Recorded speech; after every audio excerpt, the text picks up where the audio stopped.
Alors, bonjour M. Bouchard, bonjour aux gens qui vous accompagnent. Je voudrais vous dire d'entrée de jeu que sur l'article 3, notre groupe parlementaire partage très largement vos préoccupations. Sur l'article 4, par contre, en ce qui concerne les compensations, je veux pas lancer un débat là-dessus. On aura l'occasion de faire le débat entre parlementaires.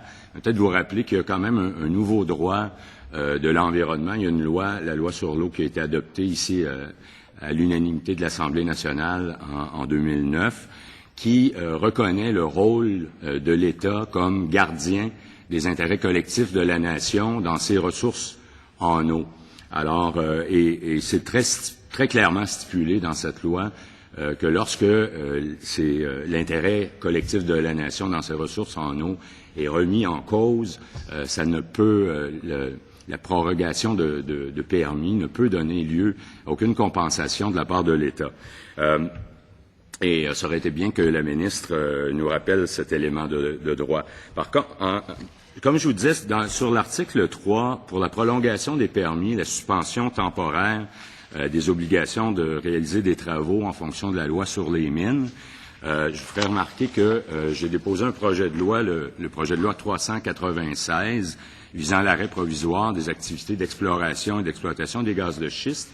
Et là-dedans, on retrouve justement des dispositions pour prolonger la durée des permis pendant la durée d'arrêt de travaux et aussi de pouvoir qui permet de prolonger la durée des permis, de suspendre la nécessité d'effectuer certains travaux, et ceci par arrêté ministériel.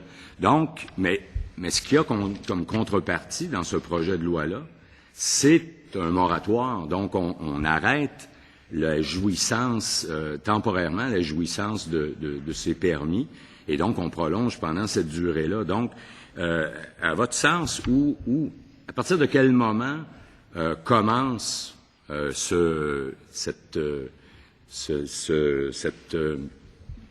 frein, comme vous l'avez mentionné, ou cette pause qui est imposée, et à partir du moment, de quel moment, donc, est-ce qu'on va arrêter cette fin-là?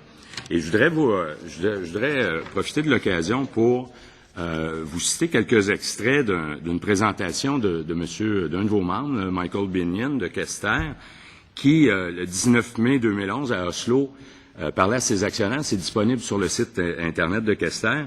Il disait, suite au BAP, il est faux de prétendre que la fracturation est interdite. Elle reste permise s'il s'agit de puits examinés dans le cadre de l'EES ou s'il s'agit de puits pilotes. Or, c'est ce que nous prévoyons faire de toute façon. Donc, durant les 2 années à venir, l'on ne nous restreint aucunement dans ce que nous voulions faire de toute façon. Il poursuit un peu plus loin en disant « Quester est certaine qu'elle sera autorisée à aller de l'avant pendant la période de 2 ans avec la fracturation de ces 2 puits déjà creusés l'an dernier. Il y en est de même de la fracturation dans 4 autres puits. Il spécifie 3 de Cambrian et 1 de Junex.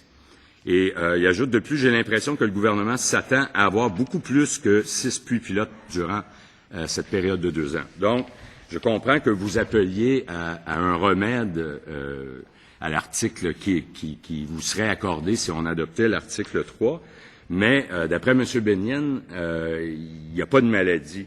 Alors, moi, je vous demanderais, est-ce que pour qu'il y ait un remède, ne faudrait-il pas qu'il y ait un arrêt clair et simple de la fracturation hydraulique, qu'on puisse dire, oui, à partir de tel moment, il y a une décision du gouvernement de mettre un frein, et pas une pause, mais un frein.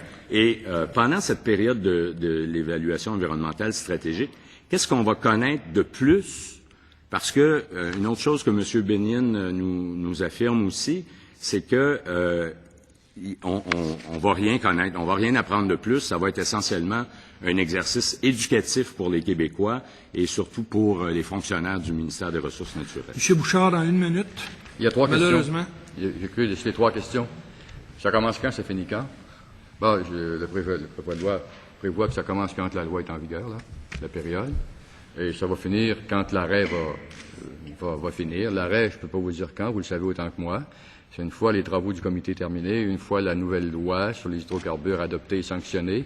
Et là, il y aura un régime qui sera en vigueur, sans contrainte. Et c'est à ce moment-là que la suspension devrait prendre fin. Deuxièmement, M. Binion a lu, comme vous et comme moi, dans les journaux, et que, à la suite de la recommandation qui a été agréée par le gouvernement, la recommandation du BAP, il n'y aura de fracturation que si elle contribue, elle enrichit par des données scientifiques les travaux du comité. Alors, ça passe par des fourches codines, là.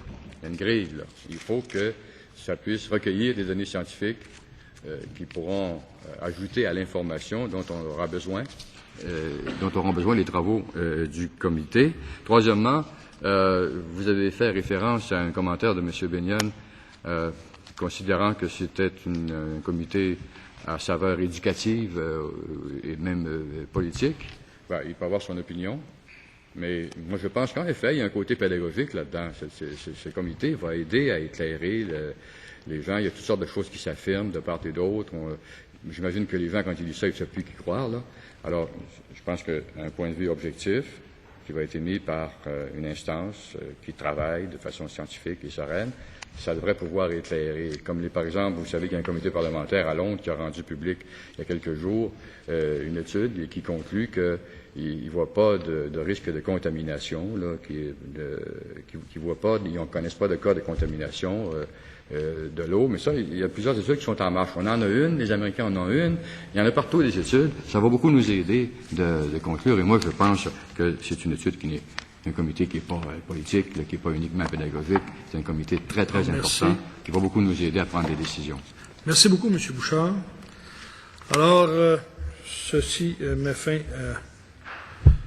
à les périodes d'échange et nous allons procéder aux remarques finales.